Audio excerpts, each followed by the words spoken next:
भगवान की जय। प्यारे कृष्ण कन्हैया लाल की जय।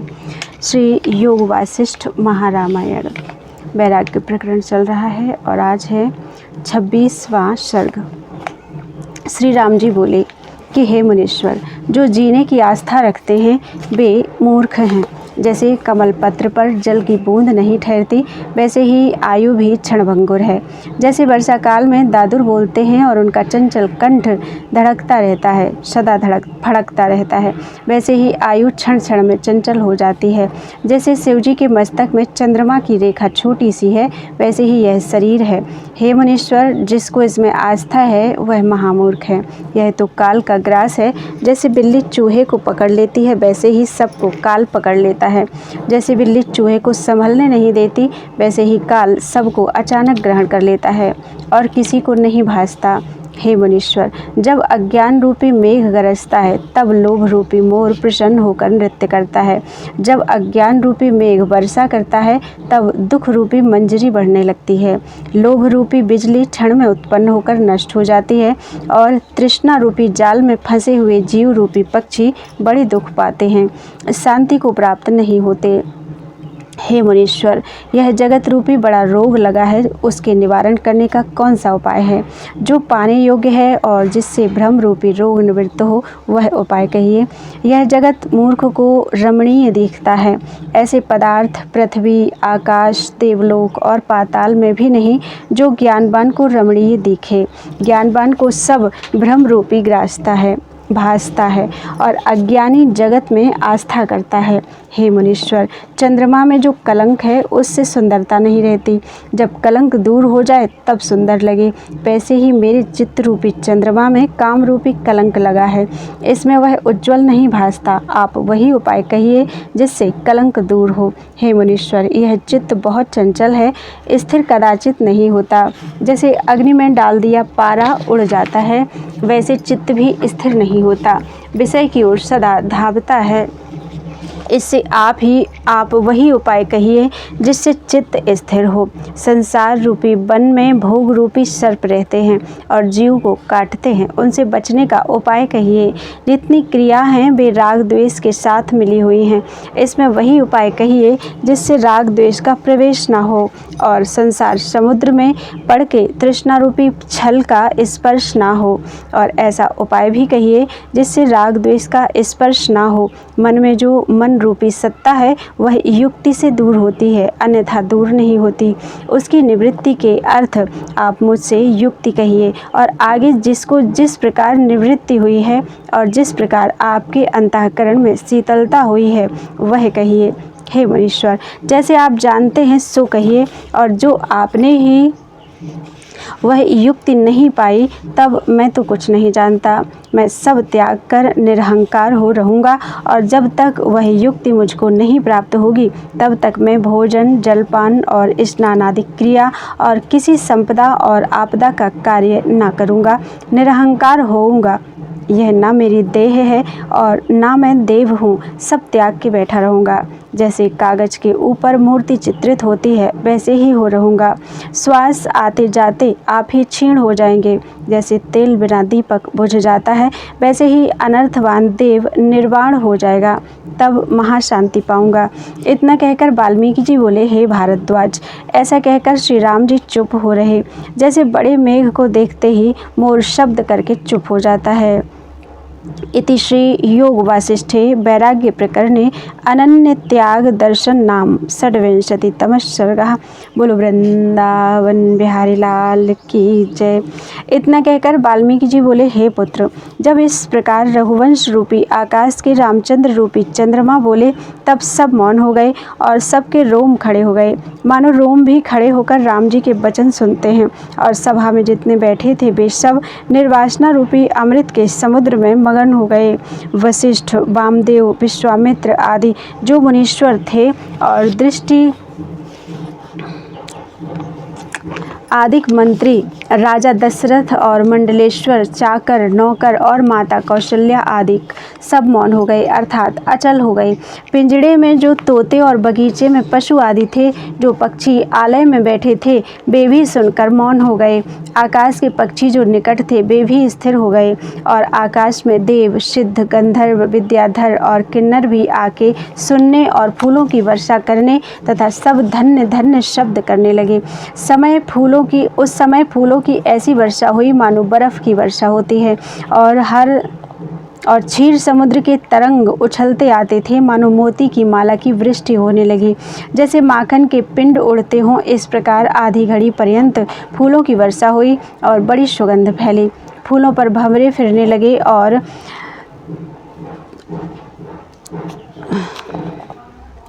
विलास उस काल में हुआ, और थोड़ा विलास उस काल में हुआ। सब नमो नमः शब्द करने लगे और सब बोले, हे कमल नयन रघुवंशी, आकाश में चंद्रमा रूप तुम धन्य हो। तुमने बड़े श्रेष्ठ स्थान देखे हैं और बहुत प्रकार के वचन सुने हैं। जैसे तुमने वचन कहे हैं, वैसे हमने कभी नहीं सुने। यह वचन सुन के तुम्हारा जो देवताओं का अभिमान था, सो सब निवृत्त हो गया, और अमृत रूपी वचन सुनकर हमारी बुद्धि पूर्ण हो गई। हे राम जी, जैसे वचन तुमने कहे हैं, ऐसे बृहस्पति भी नहीं कह सकते। तुम्हारे वचन परमानंद करने वाले हैं, इससे तुम धन्य हो।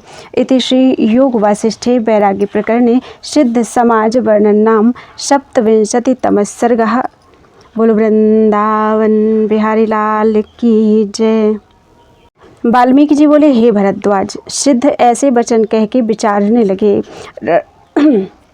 रघुवंश का कुल पूजने योग्य है, जिससे राम जी ने बड़े उदार वचन मुनीश्वर के सम्मुख कहे हैं। जो मुनीश्वर उत्तर देंगे वह भी सुनना चाहिए। जैसे फूल के ऊपर भंवरा स्थिर होता है, वैसे ही व्यास, नारद, पुलह, पुलस्त्य आदि सब साधु सभा में स्थित हुए। तब वशिष्ठ, विश्वामित्र आदि मुनीश्वर उठ खड़े हुए और उनकी पूजा करने लगे। पहले राजा दशरथ ने पूजा की और फिर नाना प्रकार से सबने उनकी पूजा की और यथा योग्य आसन के ऊपर बैठे। उनमें नारद जी हाथ में बहुत से सुंदर वीणा लिए और श्याम मूर्ति व्यास जी नाना प्रकार के रंग से रंजित वस्त्र पहने हुए, मानो तारागणों में महाश्याम घटा आई है, विराजमान थे। ऐसे ही दुर्वासा, वामदेव, पुलह, पुलस्त्य, बृहस्पति के पिता अंगिरा, भृगु और मैं भी वहाँ था, और ब्रह्मर्षि, राजर्षि, देवर्षि, देवता, मुनीश्वर सब आके उस सभा में स्थित हुए।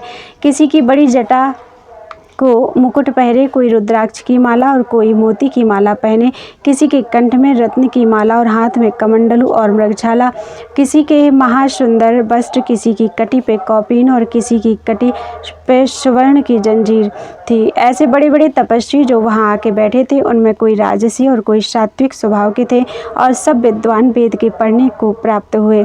कोई सूर्यवत, कोई चंद्रमावत, कोई तारावत, कोई रत्नवत प्रकाशमान और पुरुषार्थ पर यत्न करने वाले यथा योग्य आसन पर स्थिर हुए। मोहिनी मूर्ति और दीन स्वभाव वाले राम जी भी हाथ जोड़ के सभा में बैठे और उनकी सब पूजा कर कहने लगे कि हे राम जी, तुम धन्य हो। नारद सबके सम्मुख कहने लगे कि हे राम जी, तुमने बड़े विवेक और वैराग्य के वचन कहे, जो सबको प्यारे लगे और सबके कल्याण करने वाले और परम बोध के कारण हैं। हे राम जी, तुम बड़े बुद्धिमान और उदारात्मा दृष्टि आते हो, और महावाक्य का अर्थ तुमसे प्रकट होता है। ऐसे उज्ज्वल पात्र साधु और अनंत तपस्वियों में कोई विरला होता है।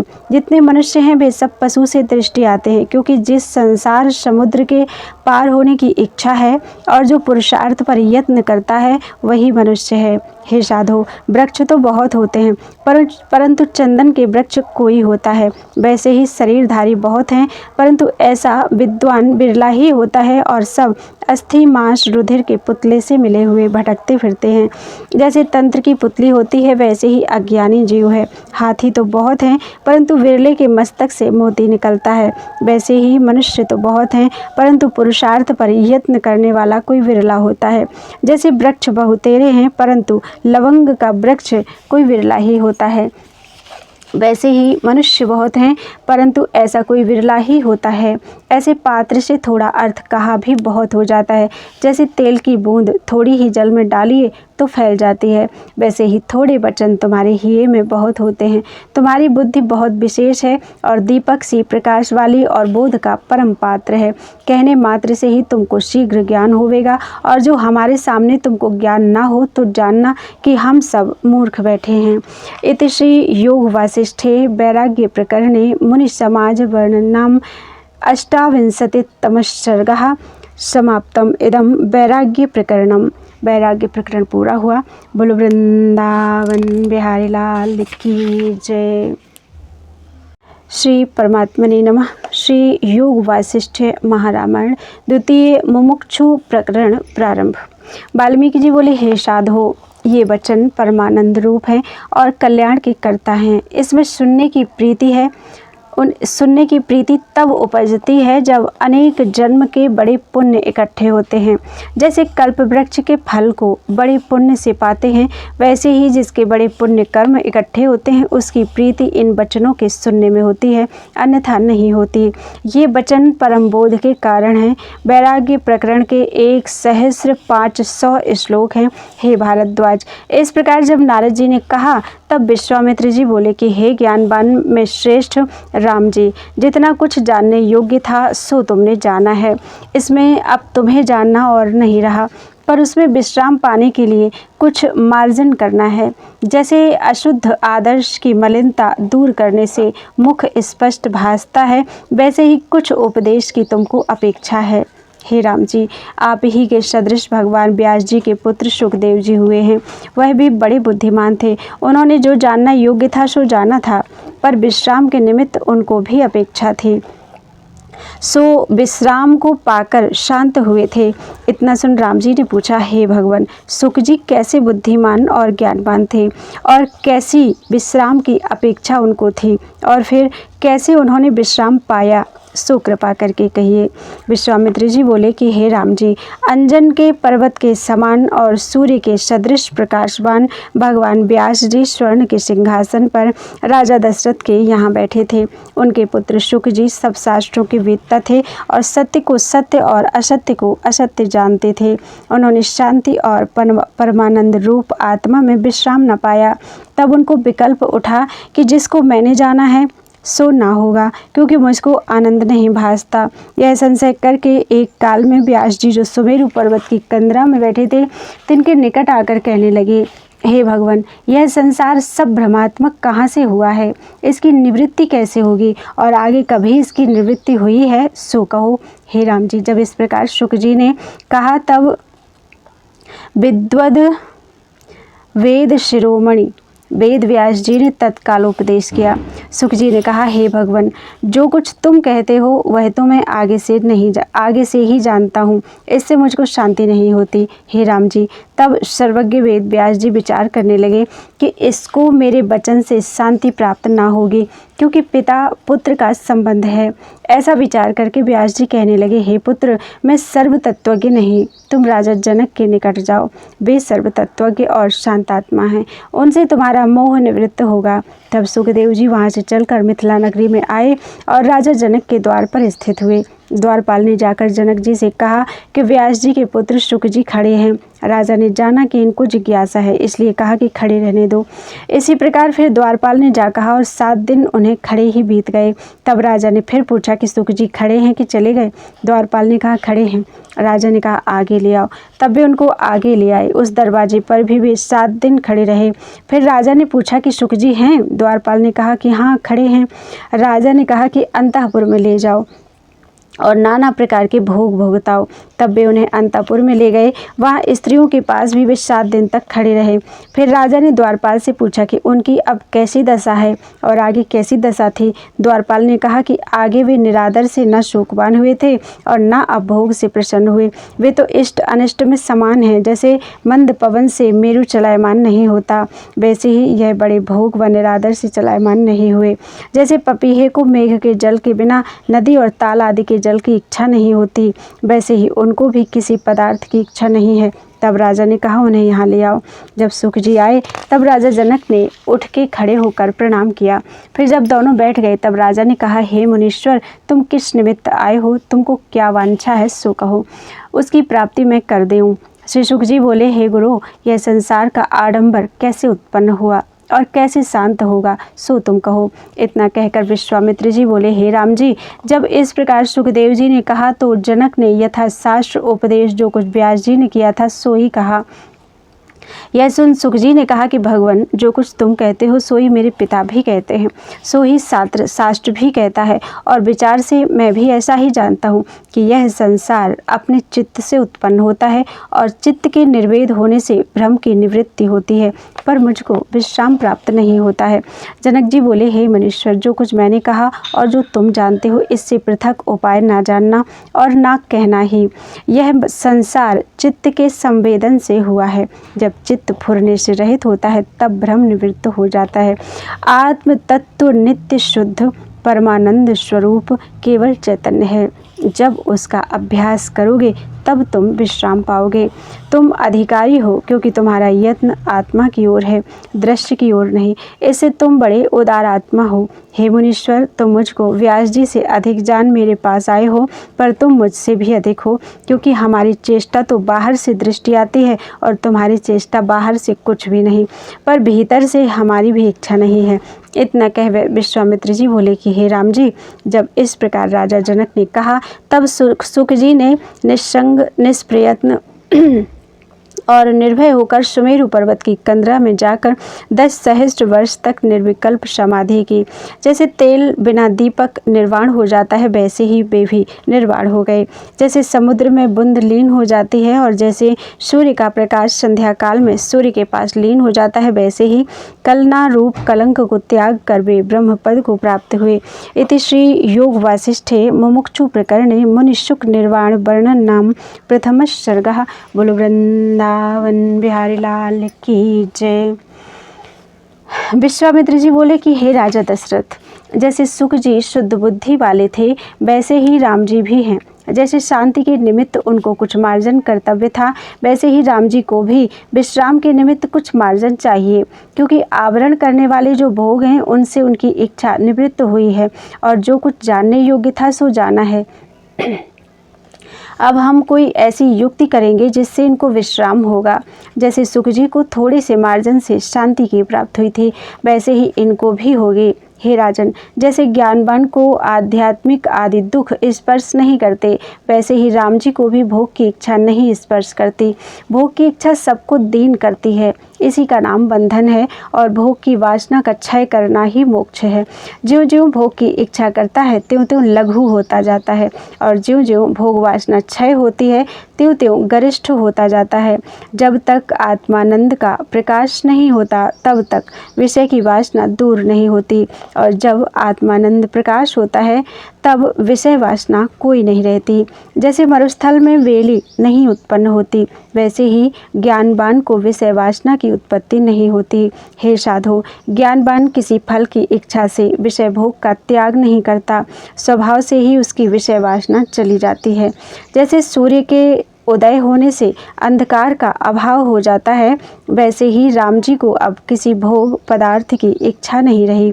अब तो वे विदित वेद हुए हैं, अतः विश्राम की इच्छा रखते हैं। इससे जो कहो वही करूं, जिससे वे विश्रामवान हो। हे राजन, भगवान वशिष्ठ जी की युक्ति से ये शांत होंगे और आगे से वही रघुवंश कुल के गुरु हैं। उनके उपदेश द्वारा आगे भी रघुवंशी ज्ञानवान हुए हैं। ये सर्वज्ञ और साक्षी रूप हैं और त्रिकालज्ञ और ज्ञान के सूर्य हैं। इनके उपदेश से राम जी आत्मपद को प्राप्त होंगे। हे वशिष्ठ जी, जब हमारा तुम्हारा विरोध हुआ था और ब्रह्मा जी ने मंदराचल पर्वत पर जो ऋषिश्वरों और अनेक वृक्षों से पूर्ण था, संसार वासना के नाश, हमारे तुम्हारे विरोध की शांति और अन्य जीवों के कल्याण निमित्त जो उपदेश किया था वह तुमको स्मरण है। अब वही उपदेश तुम राम जी को करो, क्योंकि ये भी निर्मल ज्ञान पात्र हैं। ज्ञान, विज्ञान और निर्मल युक्ति वही है जो शुद्ध पात्र में अर्पण हो, और पात्र बिना उपदेश नहीं सोता। जिसमें शिष्य भाव और विरक्तता ना हो, ऐसे अपात्र मूर्ख को उपदेश करना व्यर्थ है। कदाचित विरक्त हो और शिष्य भावना नहीं तो भी उपदेश ना करना चाहिए। दोनों से संपन्न को ही उपदेश करना चाहिए। पात्र बिना उपदेश व्यर्थ है, अर्थात अपवित्र हो जाता है। जैसे गऊ का दूध महापवित्र है, पर श्वान की त्वचा में डालिए तो अपवित्र हो जाता है, वैसे ही अपात्र को उपदेश करना व्यर्थ है। हे मुनीश्वर, जो शिष्य वैराग्य से संपन्न और उदार आत्मा है, वह तुम्हारे उपदेश के योग्य है, और तुम वीतराग और भय क्रोध से रहित परम शांत रूप हो, इसलिए तुम्हारे उपदेश के पात्र राम जी हैं। इतना कहकर वाल्मीकि जी बोले कि जब इस प्रकार विश्वामित्र जी ने कहा, तब नारद और व्यासादिक ने साधु साधु कहा, अर्थात भला भला कहा कि ऐसे ही यथार्थ है। उस समय राजा दशरथ के पास बहुत प्रकार के साधु बैठे थे। ब्रह्मा जी के पुत्र वशिष्ठ जी ने कहा कि हे मुनीश्वर, जो कुछ तुमने आज्ञा की है वह हमने मानी। ऐसे किसी की सामर्थ्य नहीं कि संत की आज्ञा निवारण करे। साधो, राजा दशरथ के जितने पुत्र हैं उन सबके हृदय में जो अज्ञान रूपी तम है, वह मैं ज्ञान रूपी सूर्य से ऐसे निवारण करूँगा जैसे सूर्य के प्रकाश से अंधकार दूर हो जाता है। हे मुनीश्वर, जो कुछ ब्रह्मा जी ने उपदेश किया था वह मुझको अखंड स्मरण है। मैं वही उपदेश करूंगा जिससे राम जी निसंशय होंगे। इतना कहकर वाल्मीकि जी बोले कि इस प्रकार वशिष्ठ जी विश्वामित्र से कह राम जी से मोक्ष का उपाय कहने लगे। इति श्री योग वासिष्ठे मुनि विश्वामित्रोपदेशे नाम द्वितीय सर्गः। बोलो वृंदावन बिहारी लाल की जय। त्वदीयं वस्तु गोविंद तुभ्यमेव समर्पये, तेन त्वदङ्घ्रिकमले रतिं मे यच्छ शाश्वतीम्।